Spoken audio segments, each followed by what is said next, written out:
Even at 44%, I think we have to look into the perspective that the sunrise sector's exports are growing. And when I'm referring to the sunrise sectors like petroleum, automobile, high-end technologies, or to some extent specialty chemicals, in these segments, the investment in plant and machinery will breach the threshold limit for MSMEs. And unless you breach the turnover limit, you will not be even doing the break-even. So more or less from these segments, which may put together contribute to roughly a quarter of India's exports, MSMEs are not there.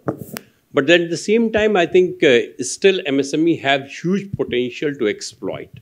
And it's very encouraging that the government has now changed the definition of MSMEs so as to attract more technology into that.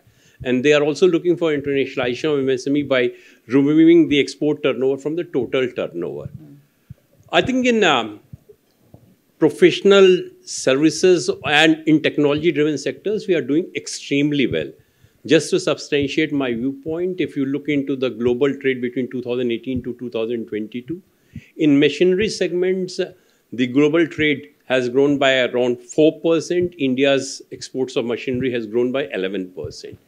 In electricals and electronics, it has grown by 11%, and India's exports have grown by 22%. In medical and diagnostic equipment, where the global trade has grown by 3%, we have grown by 7%. My main concern is with regard to the employment-intensive sectors. And I'm expressing my concern because when I'm looking into their share in export, that may not be very encouraging. But when I'm looking from the perspective of creating jobs, probably most of the jobs are created by them. If you look into India's exports of knitted garments, in last 4 years between 2018 to 2022, the compound annual growth rate of the global trade was 6%. We grew by 2%. In these 4 years, we have added just $200 million to exports. My competitor, Bangladesh, has added $10 billion to export in the same period. That means 50 times more than what we have added to. In the woven segment, the global growth rate has been 2%. We have been at 1%. Vietnam has been at 6%. Bangladesh has been at 8%. In the footwear segment, where we once upon a time were in top 5 exporter, today the global trade has gone up by around 5%. We have contracted. And in the same period, Bangladesh has added $800 million to exports. So I think we are not looking much into the share of total, because if new sectors comes and these are the capital intensive sectors, probably SME share may remain there or may decline also. But the important thing is that if in terms of volume or in terms of value in aggregate term, they are growing, that is a very good sign for us. But for me, the question mark will be that in the given scenario, whether MSMEs exports will continue to drive the employment into the country or not. As of now, the answer is not very encouraging. Fair enough. I think you gave, you've highlighted a very important point here. And let me come to Mr. Srivastava on that point.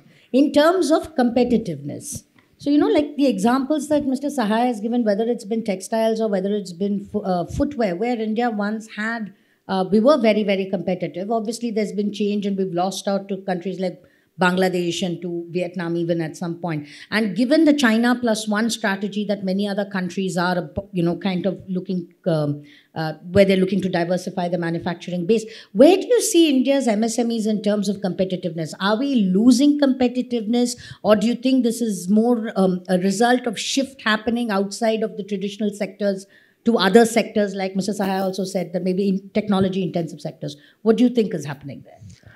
Yeah, I think that's a great segue to where does India stand in terms of our positioning with respect to the rest of the world in competitiveness. Clearly, one thing we should be very thoughtful and also satisfied about is, while our share in the export of MSME may have gone down, but in absolute dollar terms, there has been a phenomenal growth between 21 and 22.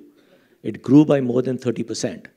And any company which is growing by 30%, a country which is growing by 30%, you would probably be very satisfied with that kind of a performance. But having lived and worked in many parts of the world today, I can tell you, the opportunity size is just significantly larger than where we are today.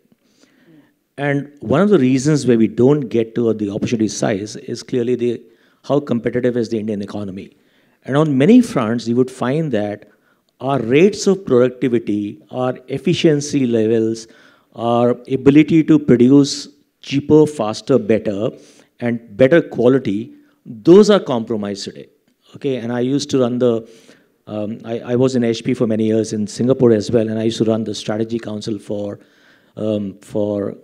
the strategy group, which was a group sponsored by China and US. Madeleine Albright used to be the Secretary of State for US, and she used to sponsor that group.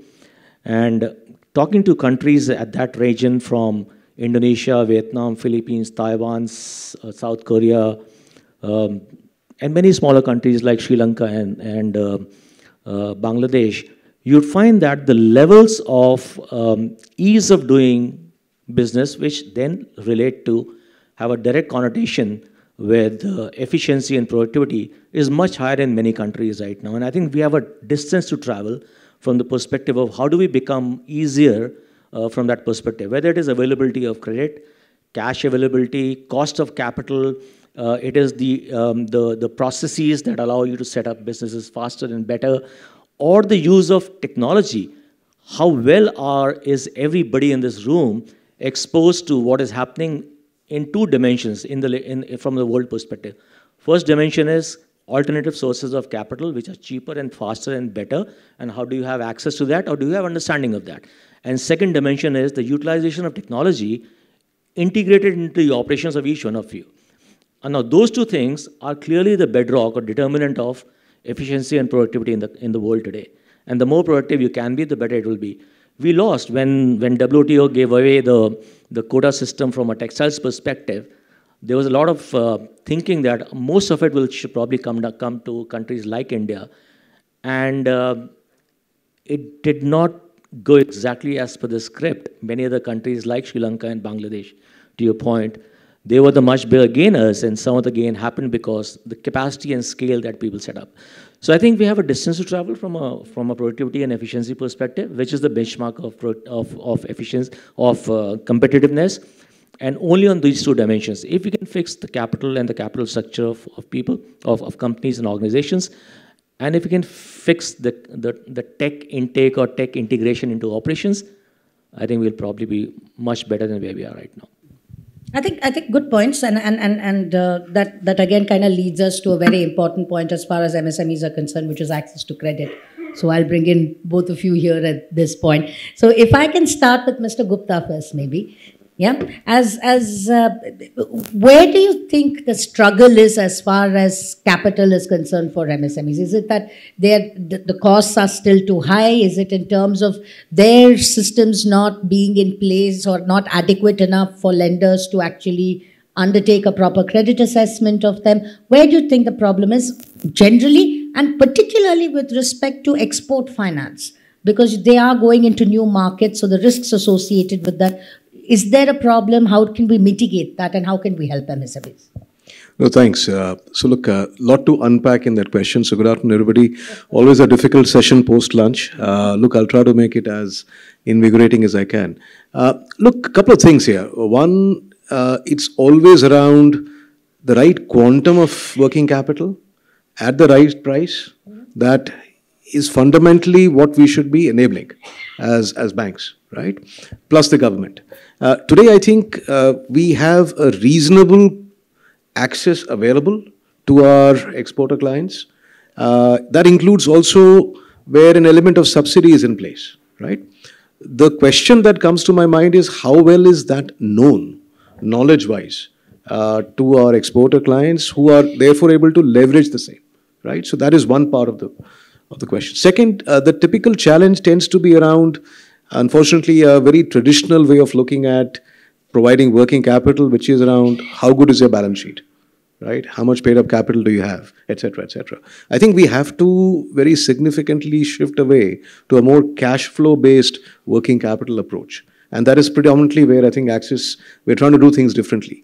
A good example of that, for instance, and I'll cover that subsequently as well if there is time, is to look at exporters who are financing their receivables on a limited or a non-recourse basis, which means The working capital doesn't necessarily, the day sales outstanding do not sit on the balance sheet, right? Now, as we think around the presence that we have in Gift City, for instance, a number of trades exchanges are kind of spreading out there. So there is an opportunity through some of these marketplaces, exchanges for exporters to also essentially put their export invoices, which could be financed by non-banking, constrained entities, which allow them to access working capital much cheaper, also on a limited or a non-recourse basis. So look, I think it's to answer your question, it's timeliness, cost, the associated risks, which I think will require some more time to dwell into, and also the non-traditional sources, right? The big part that we have to play is certainly in the cost of capital, the timeliness, but also the education piece, right? I think three parts to the education piece which come to mind. One is how quickly and how well do we make our clients aware of the various benefits they have by way of subsidy, etc. Second, how do we help clients much better navigate regulation in that sense of the word, right? So banks may understand where the RBI expectations are, but do clients understand that well enough, and how do we make it easier for them? The third part, again, is an opportunity on the rebound to take that question, is how much of the time are our clients spending on actually market expansion, going out there, meeting counterparties, opening up doors. So to the extent that we can free up that time, and to the point the speaker earlier made, to make it easier to do business, and banks taking a bit of the load in terms of either managing working capital or reconciliation, or all those aspects would all actually help the exporter to actually, go ahead and build the business and expand the market from their perspective. Sure. Thank you. And Mr. Mahajan, let me bring you in here, because I think, if I understand correctly, yours basically, a lot of alternative kind of lending products and processes for the bottom line of the MSMEs, the smaller businesses per se. How different do you think are the problems? Even within the MSMEs, you have the medium, you have the small, and you have the micro. So how different are the problems in that stratification, so to speak? And given the fact that today you have initiatives by the government like one district, one product, with things like e-commerce, where even micro entrepreneurs have the potential to kind of export and can. So where do you see, is there a challenge there? How can you help scale? What kind of products available for them? Yeah. So at the ground level, there are multiple challenges which MSME or a micro, exporter is currently facing, that Credlix and Moglix Group, tends to solve for. Essentially, in terms of the supply chain, if we were to break it into three parts, one would be, in terms of the procurement. And procurement of supplies, when I say it is not just the right quality of the product that you want, but in timely fashion. And it not just implies, purchasing from the domestic market, but ensuring that you are able to import the right quality, which ensures the quality of your final product so that it's accepted in the international market. So that's where we feel, and we are observing, this is our experience, that there is, significant challenge, and we are solving for that piece. And apart from that, in terms of the access to capital, especially the way we are solving or looking at it for, our MSME partners, is essentially providing capital through alternative sources. For example, like factoring. At a growing phase for a micro exporter or a small scale exporter, credit loss is a big concern. And by providing a non-recourse facility, I think that kind of takes the problem off his head, that collection of money will be a bigger challenge. What if funds are not received? And secondly, what we are also observing in the recent trend is access to the market, which was highlighted. So there are trends which are coming up today, and the MSME exporter is not able to adapt themselves to the changing requirement of the end importer in the foreign country. Say, for example, they want to import domestically, they want to purchase domestically from the exporting partner. Now, how do you ensure that the machinery is in place for our exporters in the international market. So that's where, Moglix is coming in through, the support system where we guide them, set up shops in the international market, or provide them the experience where they need not worry about the,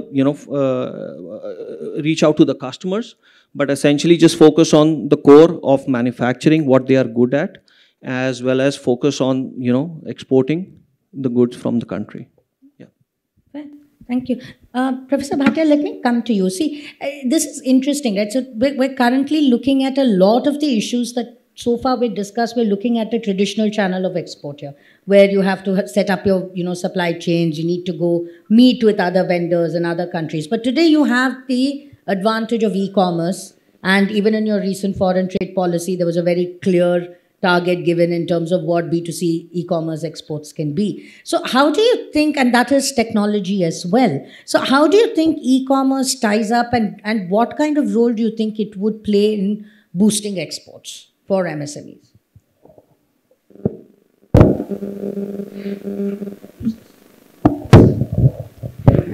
Thank you. E-commerce, I think, has become a buzzword. Not just in India, in many countries. I think China itself has shown vast growth in e-commerce. So exports through e-commerce is something that is bound to benefit the small-scale sector. The very fact that small shipments, as we say, can be taken through e-commerce, and the policy is definitely facilitating, including our post office system, which is facilitating. I think that is the least amongst the platforms that people would use. The least costly would be our post office. But again, this is a system which is allowing people to send small shipments, maybe to friends, to relatives to begin with, and later it even grows up to businesses out there. But certain things, of course, are essential, as the point has been made. Even the knowledge regarding exports to different countries, and each country is different. Each country has its own standards for different items. I think most of the time we spend time learning our own foreign trade policy, learning our own tariff structure and other incentives that are given to exporters. But the fact is that my export is complete only when things enter the other country. And things will enter the other country only if we meet their particular standards. So EU standards could be different from US standards, and this is the knowledge that has to percolate down to our small exporters. At least they must know which websites that they can refer to get that entire information.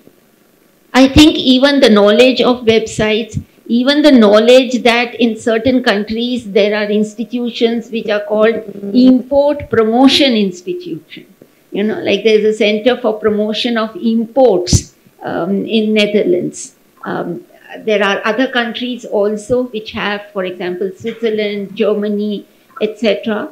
But CBI is supposed to be the biggest. So if our exporters even visit their website, let's say of the Center for Promotion of Imports, we come to know what are the import requirements over there, because they are helping you to export. At least the website claims that. Therefore, at least they are telling you as to what exactly are the requirements. So in e-commerce, again, I might require to even warehouse my items in the other country before these goods reach the final customer. All right. Many people would like to already keep the goods in that country rather than each time there's a demand from the importer that I send the goods from India.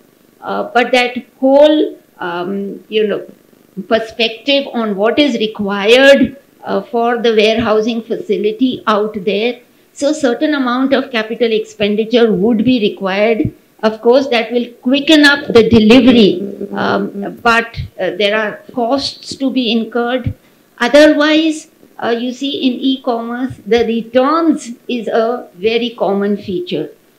Even in domestic e-commerce, we have always given this facility to customers that they can return the goods anytime.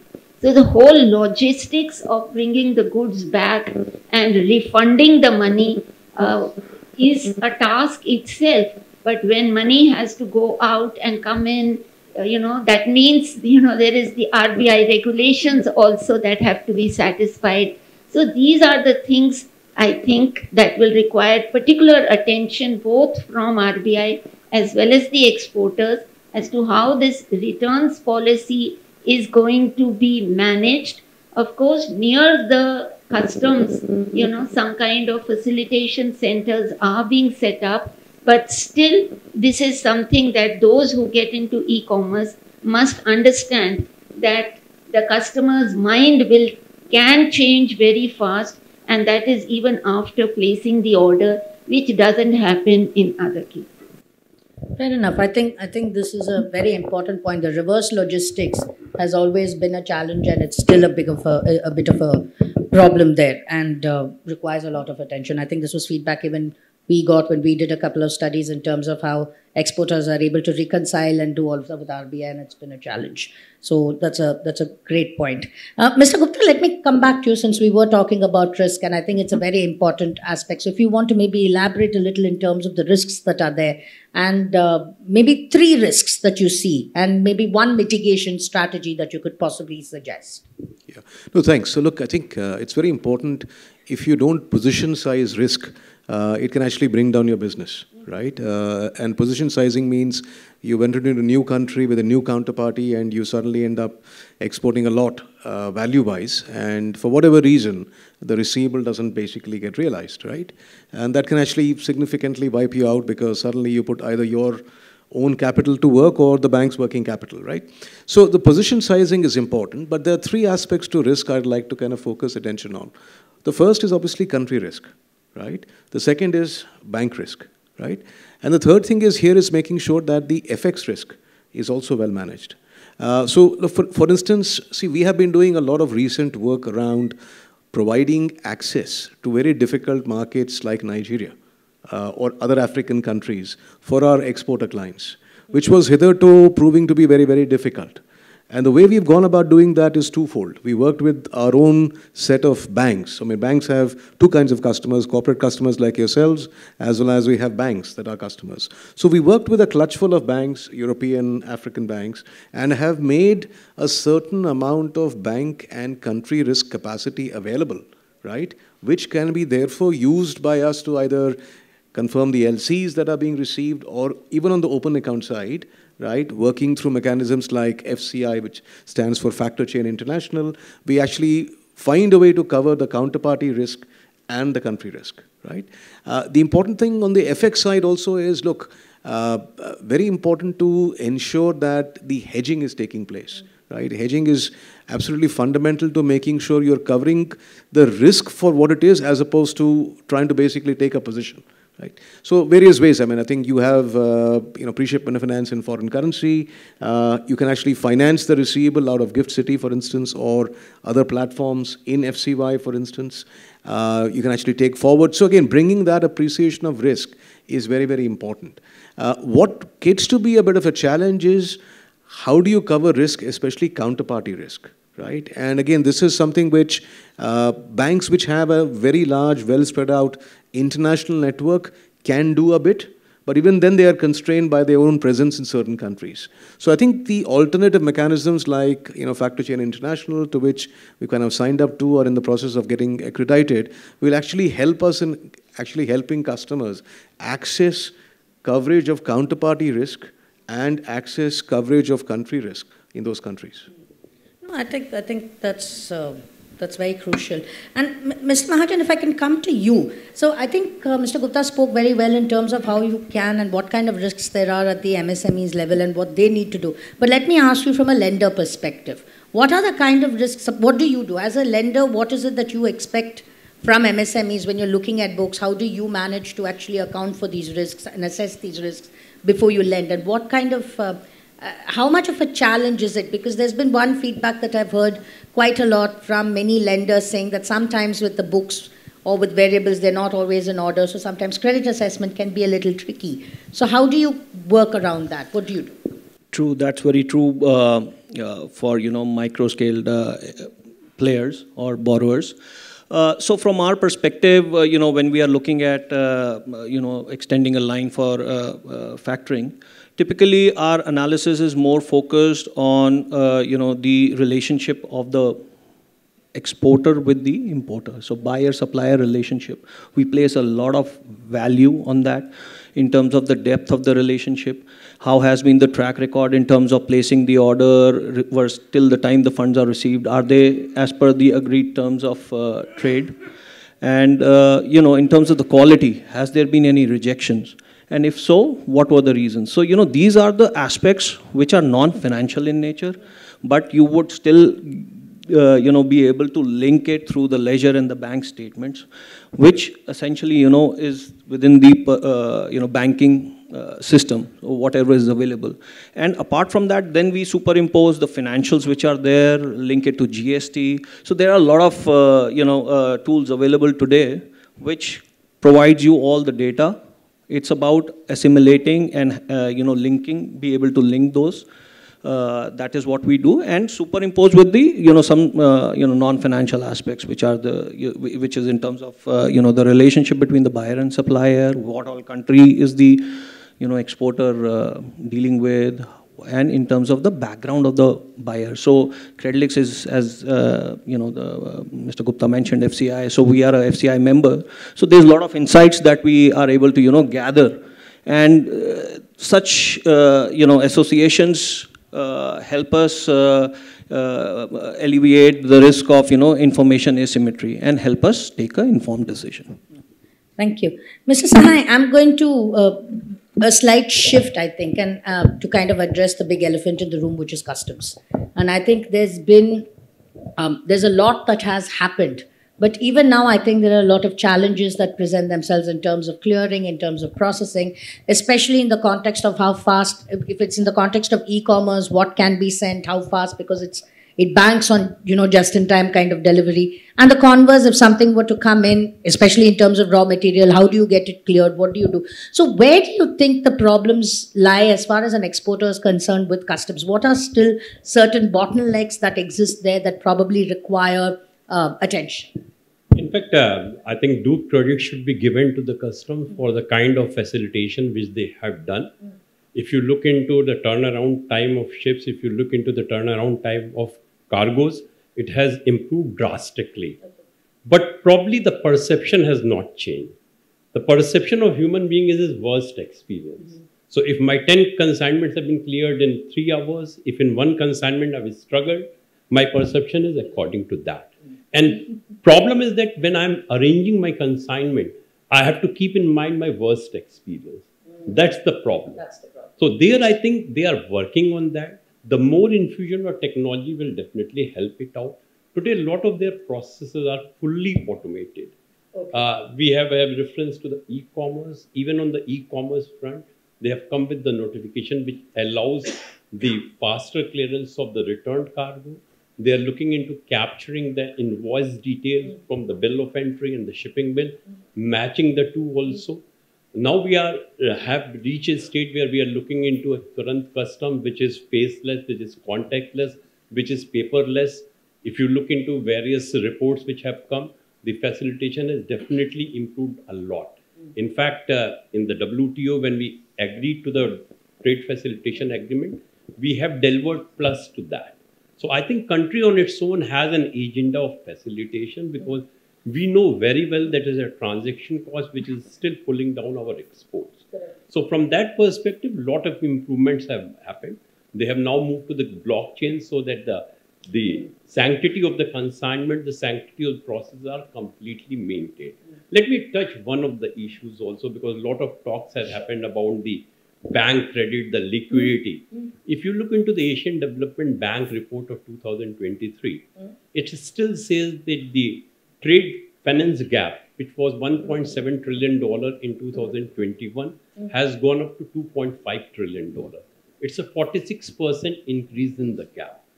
This is despite the fact that the demand of credit has come down. And the rightful reason they have ascribed it to the risk appetite of the banks. Okay. Because of the geopolitical reasons, the risk appetite has come down.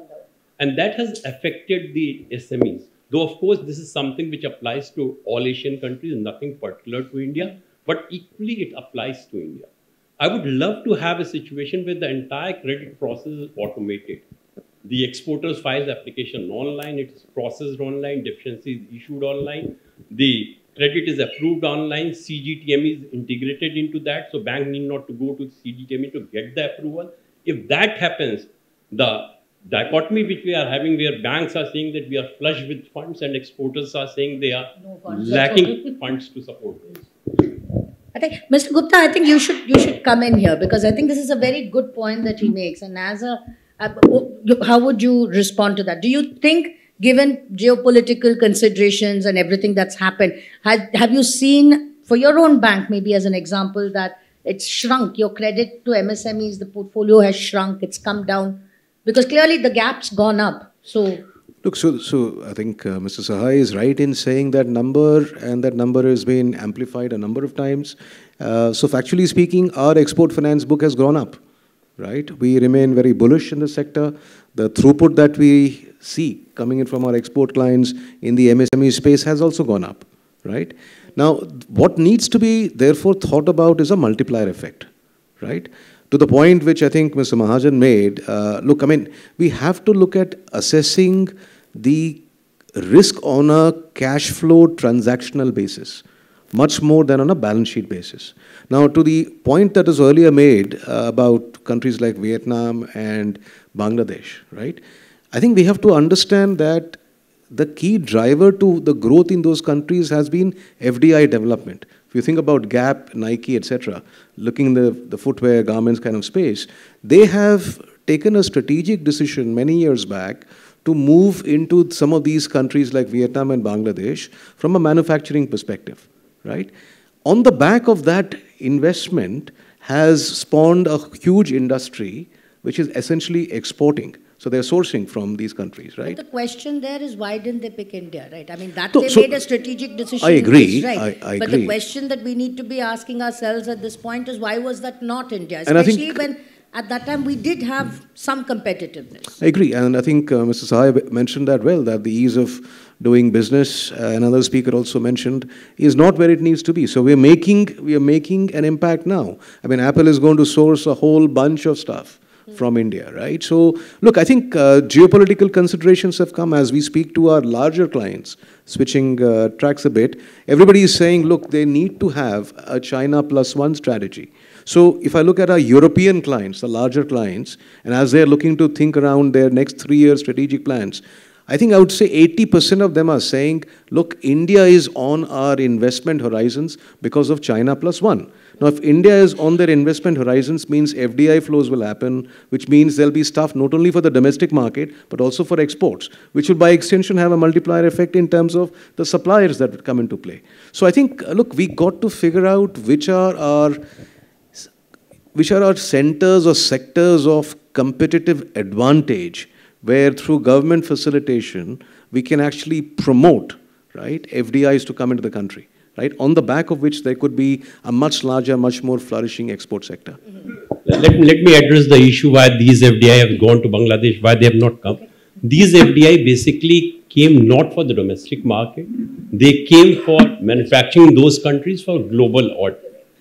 So, if you are looking into from that perspective, you are looking into either the least developed countries, so when you export the product from there, it is not subject to tariff, or you're going to the country which has very effective FTAs. So they went to Bangladesh because Bangladesh being least developed countries, on exports no duty will be charged. They went to Vietnam because that country has the best of the FTA. In fact, taking clue from there, we are also learning. Now, when we want to attract the FDI in many of the PLI segments, if the FDI comes, the entire domestic market may not be sufficient. They will not break even from the domestic market perspective. So you have to provide them better market access to the FTA. And one of the reasons why Government of India is very aggressive of the FTA is not just to push exports, but also to attack FDI. So that it can go. And Professor Bhatia, let me bring you here. Like Mr. Gupta said, maybe we need to do a reassessment in terms of which are the sectors that we should be competitive. What are your thoughts? I think, where do you think India should we continue to look at sectors where we are, even though if we've lost a little bit of competitiveness today, should we focus on gaining there, or should we look at new sectors? What do you think we should? Right. So as far as textiles and garment, I think there is a bit of an issue over there. We may make a jump also, if let's say even in competitiveness, but the others are jumping faster. We see a lot of growth in the countries that have been named. So I think in that sector, maybe some kind of joint venture with, let's say, the firms in these countries, be it Bangladesh or Cambodia, and picking up that area where India can add the highest value. That is something that will have to be looked at. But I see the services sector as something that comes as a saving grace. We've not talked much about services out here today, but I think in services sector, generally India has been doing well, and there is a lot of scope for the small scale sector also. Let's talk about even logistics. A lot of steps have been taken by the government of India on logistics. So definitely our ease of logistics has improved considerably, but also that we are extending these logistical services even to nearby countries like Nepal, Bhutan, etc. So, be it the tracking of consignments, be it the entire logistical services as a 3PL or a 4PL provider,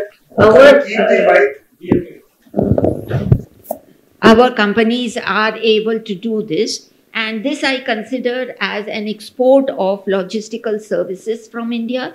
And I think that this should become a major area whereby we can expand beyond Nepal, Bhutan, and actually, in case of e-commerce, for example, manage the entire logistics of it ourselves. And also for the goods that are coming in through e-commerce, the same kind of logistical transport services can be provided. Similarly, on tourism, yes, like textile sector is highly labor intensive, so is tourism. And we have seen, for example, the Prime Minister's visit to Lakshadweep, how it created a stir. So it reminds us that it created a stir because, of course, maybe geopolitical reasons, but also for the fact that tourism is also a very highly labor intensive industry. And so wherever these new areas can be taken up, those should be snatched. We have seen the other day, I was looking at the combining, for example, sports plus virtual reality. I know that has become a very good way to increase the interest of the consumers and generate output. So I think in certain services which are highly labor intensive, there is huge opportunity, and I think the small scale sector is already capitalizing on those things. Okay, thanks. Mr. Srivastava, let me bring you in on something slightly different. So, there's this entire thing of how adaptable are MSMEs, right? In terms of what is happening globally now, whether it can be a geopolitical crisis or it can be something else. But I'm very curious to know, how adaptable do you think are MSMEs? This is particularly important if it's an export-oriented business, because you will have to change fast now, whether it's to consumer needs or whether it's to shifts in supply chain, because you are left more than somebody catering to the domestic market. You are left to deal with many things geopolitically. So how adept do you think are MSMEs in India in dealing with it? I think they are very, very adept. They are very agile. Agile is a word for that, because you change directions as the geopolitical and the global situation develops. So, and their business is a daily business. They run it, and they have to run the kitchen fires on a weekly, monthly, quarterly basis. They better be agile. So from a mindset perspective, they are extremely forward-thinking. They're extremely agile. I am associated with at least 3 startup networks across the country right now. And each one of them, I see a ton, wonderful ideas from entrepreneurs and great ability to think forward and execute at a very great pace. I think what is missing or what gets lacking is the fact that the conversion of that idea into a strategy or execution is something which is a gap, which is a big gap. The quality of people available is a gap, and that's something which I think MSMEs should be very, very thoughtful and concerned about. And their understanding of the whole, and their vision has to be broadened. I mean, and it's not that they don't have a broad vision. They have a wonderful vision for their business. But a lot of things that are happening in the ecosystem today, they may or may not be aware of. And one of the examples which has been sort of talked about today often is about the e-commerce example. And my suggestion would be, embrace it, people. Please embrace it. It is a reality. You know, when I was in Singapore and I was dealing with China as a country, and China in mid-2010s, which is 2013, 14, 15, was very minuscule e-commerce country. And in 3 years, I'm just going to name one sector of China economy. In 3 years, electronics trade in China became 55% online, e-commerce. Okay? E-commerce is a terrific leveler. It levels competition. Whether you have to do business in Nigeria, you have to do business in Turkey, wherever you have to do business. If you are riding the bandwagon of an e-commerce provider, you don't have to worry about it. Because that e-commerce provider, an Amazon, or a Flipkart through Walmart, or Rakuten in Japan, or eBay in Korea and China, all these players will take care of your infrastructure, supply chain requirements, and they will take care of your customer management requirements. So 2 things which are really great for you all. Everybody needs market access. How do you get market access? You get market access through either placing people there or partnering with someone. You partner with an e-commerce site, all the things of setting up a business in that country are taken care of, null and void. So it's a great leveler. It sets up the field in a very, very leveled way. And the other thing is, you know, I'm sure the finance thing that we talked about will also come into India. Dealing with one particular country in finance, and think of it, we all do social commerce these days, right? Or we have a social presence, whether it is Facebook, or it is WhatsApp, or it is any other social sites that you deal with. There is a company, and it's a financial company, financial arm of Alibaba called Ant Financials. That company takes a look at my credit, my social rating, okay? My social rating, how well do I deal with merchants, how well do I deal with people, and what my social rating is. And they assign a credit limit, and this is important for Axis Bank because I dealt with Axis Bank in Nigeria as well. It is in less than 2 minutes, you get $50,000 credit approval from Ant Financials if your credit rating is number 1. And there's a grading of all of that. Now that is ease of business for all of you. And I'm sure we'll get there. We'll sure get to a point where the e-commerce or the social rating of individuals or MSMEs gets netted off against your financial capability, and you're given absolute instant loans for whether they are working capital loans or they are receivables or payables or whatever kind of loans that you've got, you will get to that point. But I think from that sense, I think we're going to get to a point where tech will enable a whole bunch of these elements as you go forward. Yeah, and I think at the end of the day, it is going to be technology that drives any of this. I think that's the next wave that's going to happen. But let me just, again, continuing from the agility point of view. Next question. See, one of the global phenomenon that's happening is ESG. So now, you know, whether it's from a consumer side or whether it is regulatory requirements and reporting requirements. In India, currently, your ESG requirements are only for your listed companies. It hasn't yet percolated. However, there is starting to what is becoming a large demand side where consumers want it. How do you think this is going to work for MSMEs? Not just in terms of how they're going to adapt, because adapt they have to because it's consumer, but also in terms of costing for them. Will the compliance burden go off? How are they going to assimilate that? I think, and I'm so glad you bring that point about ESG, because ESG has got 3 dimensions. There is an environmental dimension to it, there is a social dimension to it, and third is a governance dimension. And you've got to measure yourself up on each of these 3 dimensions, because there are many countries to where you would export to today which are demanding a very high compliance on ESG, all three of them. Okay, I was filling up a tender in France, just as an example, a tender in France, one of the most developed economies you can get to. And that tender said, this was a tender for a PC, personal computing product. And the government tender, it says, I want 90% new equipment, but 10% we want recycled, refurbished equipment, circular economy. And you will find that more and more countries and more companies will get to a point where ESG is being demanded by them.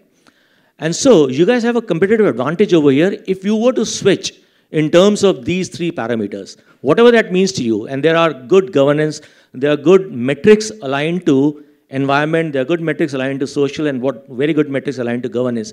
So if you can scale up to a point where your ESG is taken care of, you will be in a much better place to export to these more mature, more developed economies, because that's where the demand is coming from, and that's where this ESG is a very high thing. There's a notion that the moment you comply more, there's a cost to compliance. So your cost of doing business goes up. But it's contrary. Okay, it's just like quality. People used to think, if I produce higher quality stuff, my cost is much higher. No longer, no way. That's how Japanese economy became so competitive, because they're the highest quality producing at the most optimum cost. And so ESG is a compliance, you've got to fix it once, but once you've done that, it allows you to do processes in your company in a manner which is far more streamlined and hence more cost effective. So your overall cost of doing business over time will come down. You comply with ESG, cost of doing business comes down, you become more competitive, and you can go to the developed economies that you need to. How cool can it get here? Mr. Sahai, let me bring you in also on the same point. What do you think, what are exporters doing to kind of get onto this, make the shift as far as ESG is concerned? No, in fact, I totally agree that these are the non-trade issues and they're going to dominate the global trade in next decade, whether it's the ESG, whether it's the workers' issues. And I think we need to sensitize the industry because the awareness level is still pretty low. And we have to provide the hand-holding to the industry in the initial phases. The good thing is that probably because of the CBAM, because of the EU Deforestation Act, Indian industry is forced to do that. It is not voluntarily, but you are not having much option, and that's why you're going for that. So I think in times to come, government will also come forward. It's good that we are talking about the green exchanges also. Carbon emission is becoming an issue. The industry is sensitized that probably for the MSME, a lot of work needs to be done because the awareness level is still very low, and probably they will take little more time to be on the forefront of this.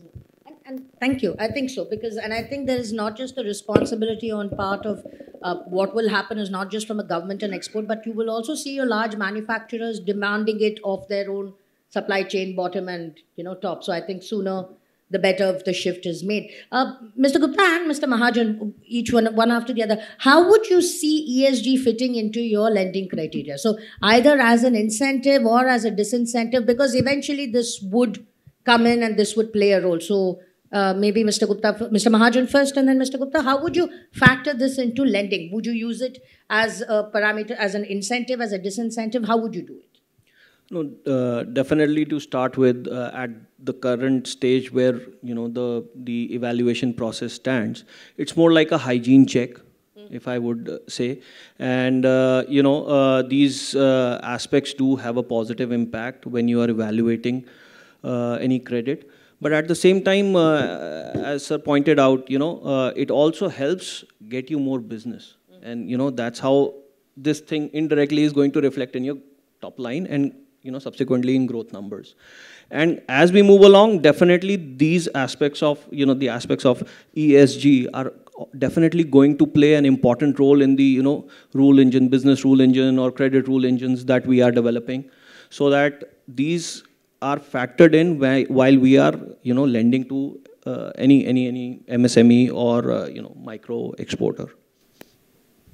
No, thanks. So, look, I have a slightly nuanced lens here.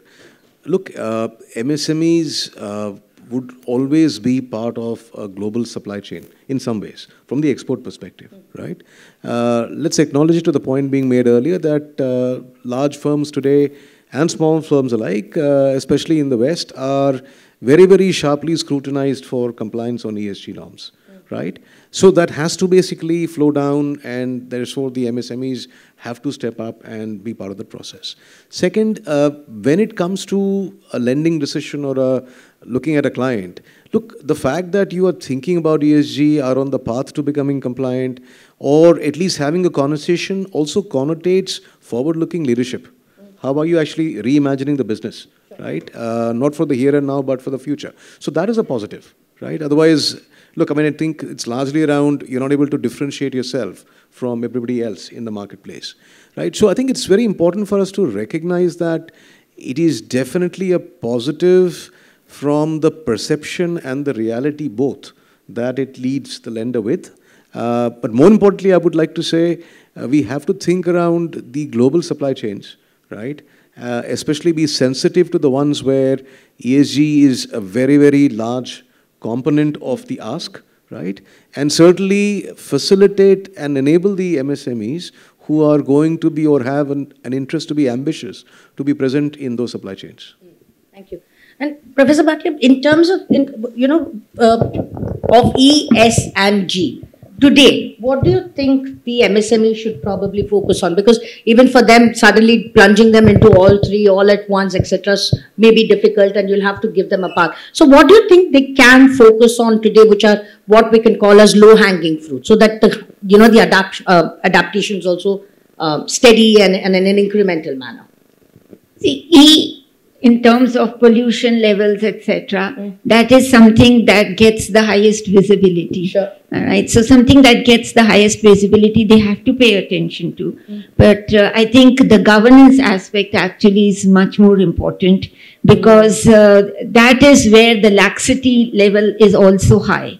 Okay. And the laxity level may be high because of the fact that even the awareness levels as to what is good governance for the small scale sector, that is changing. Even the laws, the compliance we have talked about, as to how the compliance thing they have to adhere to, but the laws themselves are changing, be it even, the definitions of what is social or what is the parameter that I have to achieve. They vary from country to country. So even otherwise, the compliance requirements at different points, be it customs, be it in the logistics, be it simply what are the tariff rates and what are the non-tariff barriers, they keep changing. So I just feel that, keeping up with these compliances is a huge task, not just for the small scale sector, but for the large scale sector. And therefore, I just feel that, these new tech firms that have come up, we call them reg tech companies or regulatory tech companies. The collaboration between exporting firms and these reg tech companies, I think, is going to be a very big positive in terms of keeping up with the compliances and ensuring that you don't miss even the fast changing ones. And you talked about agility. This collaboration itself will bring about higher agility and improve their governance parameters as well as other parameters. If I can just add on to a very well made point. Look, I started the conversation by saying we got to also help our clients, MSME exporters, become more productive. That means give more time to them. So I think the approach that at least we have taken is, look, we've come up with something which basically is effectively banking and beyond banking. And effectively for the smaller MSME clients, what we are saying is, let's not worry about you managing HR, accounting, collection, invoicing. We'll take care of that through what the bank provides. So the banks are already, us included, already thinking and progressing with beyond banking capabilities. That will effectively mean customers don't have to spend that much time. And therefore, that additional time freed up is better spent in either market expansion, growth, etc., etc. So I think that's a very key part. On the EDPMS side, which tends to be, again, a big challenge point, look, I think it's also important for us to see how do we bring the physical and the financial supply chain together. What do I mean by that? I mean, look, the physical side is I'm sending something to the customs authorities through agent, etc., etc. But my financial supply chain is in my ERP or small ERP as it exists, right? The two are not talking to each other, right? So what we are trying to do is basically saying, look, we have a solution that works for us, that effectively by efficiency-wise means that you're able to actually get rid of your headaches around EDPMS reconciliation. So a lot of enablement, tech-driven, by fintechs and banks alike, is needed to free up the time, which will be genuinely very welcome. Technology is the way to go. I think so what we will do is, if you can give me a show of hands, how many questions there are? 1, 2, 3, 4. What we'll do is we'll take all the questions together in the interest of time, and then I think we'll have a round of answers. So let me start. There's 1, 2, 3, and 4, 5. 5 of you. So if we can start with this gentleman first. Please introduce yourself. Thank you. I am D.P. Goel. I am a co-chair of MSME Committee, PSC Chamber of Commerce and Industry. My input I would like to give you is arresting decline in MSME share in India's exports. Now, basic thing is the production of the item. Now, for export, we have 3 essentials. One is the price, second one is the quality, and third one is the timely delivery of the product. What we find is, every now and then, throughout the year, there are agitations throughout the country, or mostly in the NCR sector. Industries are all around Delhi. If we block the national highway or the state highways, the entry of the material, man and machinery is blocked to the industry area. So my production suffers. Whatever best price I may offer, whatever best quality I may offer, let me tell you, our industry is quite matured now. MSMEs are capable of delivering this 5 trillion economy, as the Prime Minister has said. And we are quite capable of doing it. Please allow us to work. 2 or 3 simple things. One, as I said, do not block the entry to any of the industrial areas. Let the government make a decision that no national highway or state highway can be blocked by any of the agitators. So that is one thing which I think will be very important. Second thing is, we have to supply them the quality power to the industries. Small scale sector people cannot afford generators or any alternative source of supply. So government must ensure that we supply quality power to all the industrial areas. If not, allow us to run on generators. Generators were allowed, and we were told that, okay, you have to put a exhaust pipe which is higher than the size of the building. We made it. But now that is also banned. We have to shift it on the gas generators. Gas supply in the industrial area is not available. So regulation to aa gaya. Lekin what is the alternative? How do you allow us to work? Alternative is, if I put my generator on the top of the building, the exhaust gas goes up in the air. It does not affect the people on the ground floor. So permit us. Second point is, okay, during the daytime you block the generators, allow me to work on the generator in the night time. If you are not able to give me proper electricity. Now this is the, we are facing a lot of industrial areas. Throughout the, I have traveled a lot of North India. The power cut is for 5 hours, 6 hours, 7 hours. Generator is not allowed. Gas generator is not permitted. If it is permitted, gas is not available. So where will the industry go? Fair point. So please take care of these things. Thank you. Sure. Thank you. Yes, please. My question is to Mr. Sahai. Sir,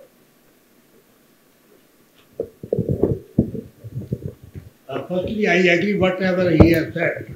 My second question to Mr. Sahai. As on date, Government of India has signed with more than, I think, 16 countries, either more favored nation or free trade agreement with 16 countries. Do you think if the number is increased to 32 or double with the mutual trade, will it stop the decline of MSME export?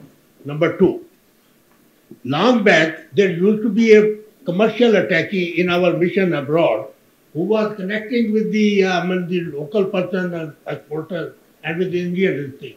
I think for the last few years, either there is no commercial attaché in our mission, or there is no, if somebody, the connection between that partner is only our mission. They go there, कि ये मेरे को चाहिए, आप, can you help me? वहाँ पर आदमी नहीं है, उसको पता ही नहीं है if some expert who are in the MSME, जिनको पता है कि अगर लेदर गुड लेने हैं तो कहाँ बनते हैं, अगर लॉक लेने हैं तो कहाँ बनते हैं, ऑटोमोबाइल लेने तो कहाँ बनते हैं, will it help? Policy decision है ये सारे. ठीक है. Let me just respond. I think why people are so much concerned with the declining share of MSMEs in India's exports. I think we have to start living with that. The kind of product which India will export in next 10 years, they may be spacecraft, they may be aircraft, and therefore we have to live with that, provided MSMEs value of exports and volumes remain constant or improves into that. Because the kind of trade which will happen in the world in times to come will be all capital incentive, technology driven trade. And probably MSME will have a limitation there. Let me address the second issue of FTAs. I think there has been distinct shift in the strategy of FTA. The past FTA which India signed was with the country like ASEAN, South Korea, Japan. They were very strong in manufacturing. So we landed in a situation where import growth was much more than the export growth. Now we are very consciously going for FTA with the countries who are complementary economy. We have signed one with UAE, we have signed with Australia, we are in the pipeline to sign with UK. What we are doing, we are giving them more concession on the raw material or intermediate side.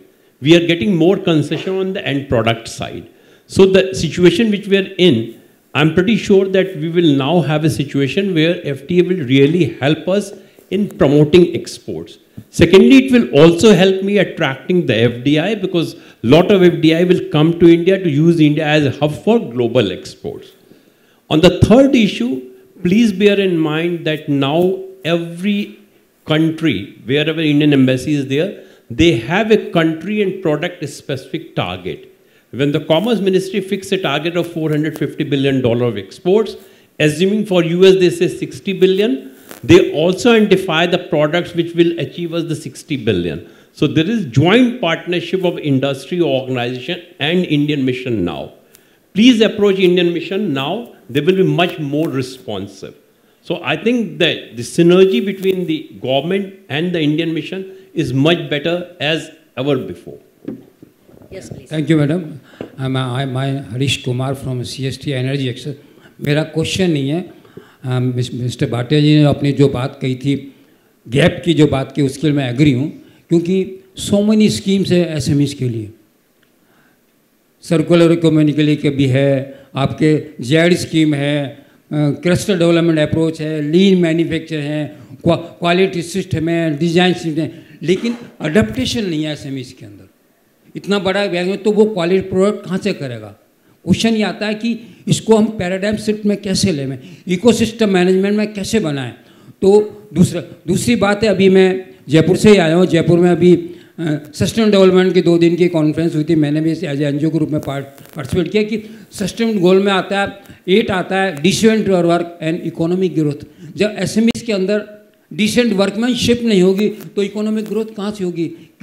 Water का management नहीं है, environment का management नहीं है, energy conservation का management, तो how to growth of the industry. ठीक है, हाँ ओके। जैसे ऑब्जेक्ट उसमें 2 सजेशन है। पहला सजेशन है, सो मेनी इंडस्ट्रियल स्टेट हैं, जयपुर में, अलवर में, तो अलवर डिस्ट्रिक्ट में तो 30 industrial state, one it put away 1 industrial state, 1 SME facilitating center, so that provide the anything to the SME sector as a service provider, as a modeling.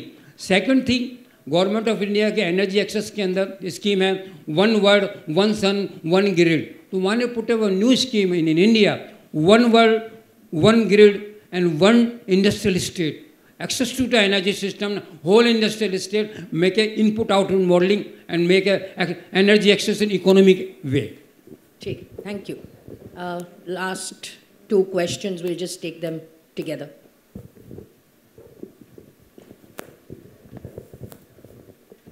Hello, I'm Pravesh Kumar Yadav, and I'm CEO and founder of Pravesh and Krishna Universe Private Limited, and we are dedicated to provide the solution of a complete frugal solution to the exporter and SMEs. So that's my little bit introduction, and 35 years experience in the export industry. I think this is a common thing. I am seeing the consensus that MSC export is declining here. So don't know why I am seeing, because if we are talking about the last 10 years or earlier too, we are subsequently we are into the larger one. If in terms of turnovers, you can see the data, but sharing is going decline because our other export is increased. एक परिवार में कह सकते हैं कि मतलब और 4 लोग हमारे बढ़ गए हैं, तो एक छोटा जो है वो भी ग्रो कर रहा है अपनी जगह पर, लेकिन उस रेशो में नहीं कर पा रहा. तो दैट्स व्हाट द रीज़न कि MSME के जो डिक्लाइन है, डिक्लाइन नहीं है. अपने आप में काफ़ी गवर्नमेंट की हैं, काफ़ी सारी पॉलिसीज़ हैं. PLI उन्होंने स्कीम लॉन्च की है. यूपी गवर्नमेंट की बात करूं तो मैं जो लास्ट ईयर में जो है 40 लाख करोड़ का उन्होंने MOU साइन किए. ठीक. और इस साल उसमें से 1 करोड़ लाख के जो कहते हैं उनका ग्राउंड ब्रेकिंग सेरेमनी थी, उनका काफ़ी मतलब कि कहते हैं रियलाइज हो चुके हैं. That's why I want to say. कुछ सवाल था आपका इसके या खाली ऑब्जर्वेशन? नहीं, ऑब्जर्वेशन था कि why this has been putting की MSME से decline. Alright, thank you. Thank you. I think that's the last question we'll take, and then any responses, and then we'll close. मेरा नाम दीपक महाजन है. हम लोग टेक्सटाइल का एक्सपोर्ट भी करते हैं, और अभी जैसे भाटिया मैम ने ई-कॉमर्स से जुड़ा करा, वो हमने एक ट्रायल भी करा, तो उसी से जुड़ा मेरा क्वेरी थी. तो जैसे ई-कॉम की हमने बात करी, तो हमने अमेजन में एक ट्रायल करा था US में 3 प्रोडक्ट के साथ. वो अमेजन की तरफ से एक सजेशन था कि भाई आप ये प्रोडक्ट लॉन्च करें और उसके बाद रिस्पॉन्स देखते हैं. तो जैसे आपने कहा कि वहाँ पर चाहे साइज से रिलेटेड, चाहे वो वहाँ के उनके टेस्ट से रिलेटेड, सारी उनकी अपनी प्रेफरेंसेस थी. पर हमने जहाँ पर अब यहाँ पर कोरियर पार्टनर सेलेक्ट करने की बात करी, आपने पोस्ट ऑफिस की रिकमेंडेशन दे रहे हैं, तो उनकी लिस्ट में कहीं भी पोस्ट ऑफिस होता ही नहीं. अगर हो भी जाए तो जो अपनी टीम है वो कहते हैं सर उनके साथ कौन लड़ेगा. वहाँ दफ्तर में जाएंगे, वो कहेंगे कभी बोरे में दो, कभी अपने एक्सपीरियंस उन्होंने पोस्ट ऑफिस के ऐसे बताया कि हमें फोर्सफुली वहाँ पर 400 रुपये पर kg जो है एक कंसाइनमेंट बाय एयर भेजनी पड़ी, बिकॉज स्मॉल कंसाइनमेंट का एक पायलट रन था. तो आगे अगर हम उसमें करते हैं, भारत सरकार की तरफ से इस इनिशिएटिव में 60% हिस्सा अमेजन ले जाएगा, जो एक US कंपनी है. तो हमारा इस तरीके का कोई पोर्टल का कोई आगे प्रावधान है कि हम पूरे का पूरा US के जो उनका एक बहुत बड़ी कंपनी है अमेजन, देन फिर फ्लिपकार्ट भी वॉलमार्ट ने ऑन करी हुई है, eBay भी वहाँ की है, अलीबाबा चाइना की है. तो अपने इंडिया की तरफ से भी आपको कोई कॉमन ऐसा प्लेटफॉर्म हमारा कोई है, या कोई ऐसा हम कर सकते हैं कि जिसमें हम लॉजिस्टिक्स से लेके एंड कस्टमर तक डिलीवर कर सकें, और हमें 10 जगह ना भागना पड़े कि पोस्ट ऑफिस में अलग जाओ, वो लिस्टिंग की गाइडेंस के लिए अलग जाए, प्रोडक्ट रिकमेंडेशन देने के लिए कोई नहीं होगा. अभी हमने एक ब्रांड का नाम नहीं शायद बता रहे, उसके अंदर चाइना ने हमें कहा कि भाई उसमें US का बायर था, उसने कहा मेरे को 3 लाख टोपी चाहिए, लेकिन मैं चाइना से बाय नहीं कर सकता, और इंडिया से आपके जो रेट आ रहे हैं वो आ रहे हैं समझ लो 130 रुपये, चाइना से मैं बाय कर रहा हूँ 50 रुपये में. तो हमने कहा लॉजिस्टिक कॉस्ट है, मैन्युफैक्चरिंग कॉस्ट है. और जब हमने कहा कि इंडिया में टोपी का कोई ऐसा कोई बड़ा कोई बंदा ढूंढ लेते हैं जो सस्ता प्रोडक्ट दे सकता है, तो पता लगा कि दिल्ली में बहुत छोटे छोटे लोग बैठे हुए. कोई एक इकलौता ब्रांड ऐसा नहीं था कि जिसको हम खुद टाई अप करते कि यार मेरे पास है आप कर लो, या कोई ऐसी इन्फॉर्मेशन नहीं थी. तो वो मेरे 2 पॉइंट है. ठीक, thank you. I think ma'am, why don't you start? Will just take a quick round of responses for it. No, so I think you're right that Amazon is taking a lot of business as far as e-commerce exports is concerned. This is similar to some domination in UPI where Google Pay is taking and Phone Pay are. So this is something that has to be arrested. There's no doubt about it. And I think the way forward is really to equip our post offices to be able to do what Amazon is doing. So there is a lot of capacity building that is required. On the platform, I would say still, we have this open network for digital commerce, ONDC, which government is promoting a lot. I think that is something that can be looked at by the exporters, because, you can sell your goods to major players who are there, who in turn will, sell your goods in overseas markets. So there are certain companies that have register themselves on ONDC, which will buy the products from the small scale sector. So on the platform, I just feel that this may be the best platform and the people are getting more and more aware of this. But of course, it has certain limitations, like, the kind of, let's say, logistic services or other services that Amazon is providing. They are not provided over here. But the cost effectiveness you will find is lots. And especially when these buyers are already buying to sell in overseas markets, you are assured of sale in international markets. Thanks. Anyone else? In fact, I personally feel that I don't find any problem with Amazon. If they are giving me benefits of $100, they takes $12, $13. What is the problem with that? Any agent commission charges me 10 to 11%. And anyway, you are not having other choices. You are going by choice to them. So it's your call. Don't expect the government to run this kinds of platform, because I personally don't feel that they have the wherewithal to run it. Tomorrow, definitely some private player will come. They will be in competition to Amazon. They may be in competition to Flipkart. Fine, that we have to live with that in that situation.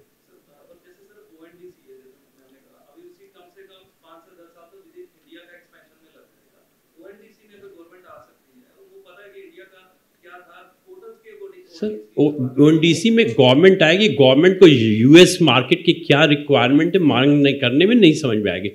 Government की cost बहुत ज़्यादा रहती है, because government की हमेशा एक fix cost हमेशा रहेगी. अगर उन्होंने एक और किसी को अपॉइंट किया है, मिनिमम सैलरी लेवल उसका रहेगा. तो I personally don't feel that government will come into this. Private player, because we have the private sector which can compete with these major players, probably they may come in if they feel the business is so good. ठीक है sir, ये बाद में outside because we are also overshooting the time. Anybody else? I think you.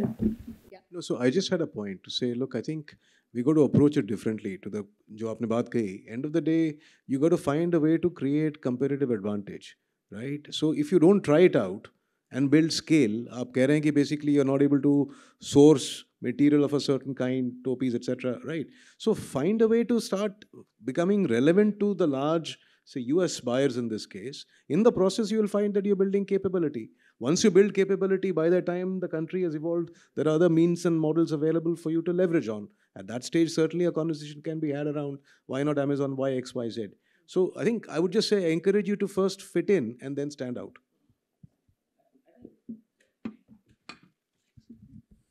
I think it's not a, sorry about that. I think it's not an advantage or a disadvantage to deal with one large player like an Amazon. It's the global model. Okay, you cannot go and fight an Amazon, you cannot go and fight a Alibaba, JD, Walmart, Rakuten, whoever else is there in the world, because these requires tens of billions of dollars of investment over many, many years of perfection to happen. Okay. ONDC is not going to do any of that. ONDC is nothing of that nature. ONDC is just a process to connect to anyone and everyone on every platform. It is not making any investment. The government of India is not making a huge investment in ONDC. It is ensuring that you get connectivity. So think of it, Amazon providing or Flipkart providing access of 50,000 Indian MSMEs. Okay, mind it. 50,000 Indian MSMEs to 300 million customers across the world. What can be better than that? Okay. After that, it's for you to choose what's your product and which country you want to go to. Those are the only two things that you can really make a choice on, but everything else is there. So, and it's a level playing field. Just the way the costs are for you, they are there for exactly your competitor, anywhere in the world. These all are very, very consistent, very sort of straightforward processes that they run. So I think you got a very good advantage over there. If you got a product and you've got a line of sight to selling anywhere in the world, you're in a fantastic space. Just go maximize it and do whatever you can to really expand your business in other countries as well. Thank you. I think yeah. Surely they provide a lot of advantages, but the kind of margins possibly what? You get market access. That's what you're hungry for. You get market access. Yeah. Anyway, I think this has been very, very lively. Thank you very much. I think 3 very quick takeaways. I don't think we should really be bothered too much about the share, the decline in share, as long as the volumes are good, the value is high. I think that's what we should stress on. And as Mr. Sahai said, maybe we should be prepared to look at maybe a decline in share, but that's not the end of the world. 1. 2, e-commerce is clearly here to say, as you said, embrace it with all your heart and everything, and you'll go. Technology is certainly going to be a leveler, and 4 ESG is going to be here to stay. So sooner the MSMEs get onto that bandwagon, the better and faster it would be for you guys as well. Thank you very much. Thank you very much.